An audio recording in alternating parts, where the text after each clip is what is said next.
Katika mahakama ya Leba kupinga uchaguzi wa viongozi wa muungano wa vyama vya wafanyakazi nchini KOTU uliofanyika Kisumu. Kesi hiyo iliyowasilishwa na Fazul Mohamed inapinga uhalali wa mkutano wa wajumbe uliofanyika tarehe 14 Machi katika chuo cha kazi cha Tom Mboya, ambapo katibu mkuu wa muda mrefu Francis Atwoli alitangazwa kuchaguliwa bila kupingwa kwa muhula wa 6.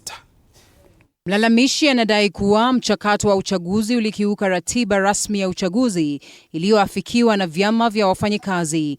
Maagizo hayo yalihitaji vyama husika kufanya kwanza uchaguzi wa matawi na wa kitaifa kabla ya uchaguzi wa viongozi wa KOTU kufanyika baadaye mwaka huu.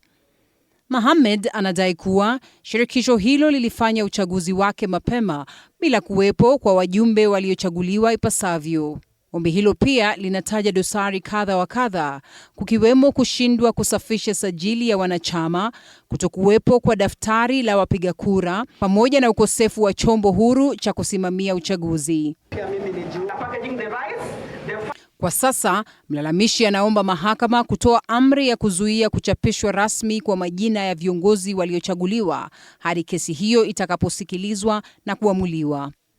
Jaji Jacob Gakeri amethibitisha kuwa suala hilo ni la dharura, huku kesi hiyo ikitarajiwa kutajwa tarehe 24 Machi. Uamuzi wa kesi hii unaweza kuwa wa athari kubwa kwa uhalali wa uongozi wa KOTU pamoja na mustakabali wa chaguzi za vyama vya wafanyakazi nchini Kenya.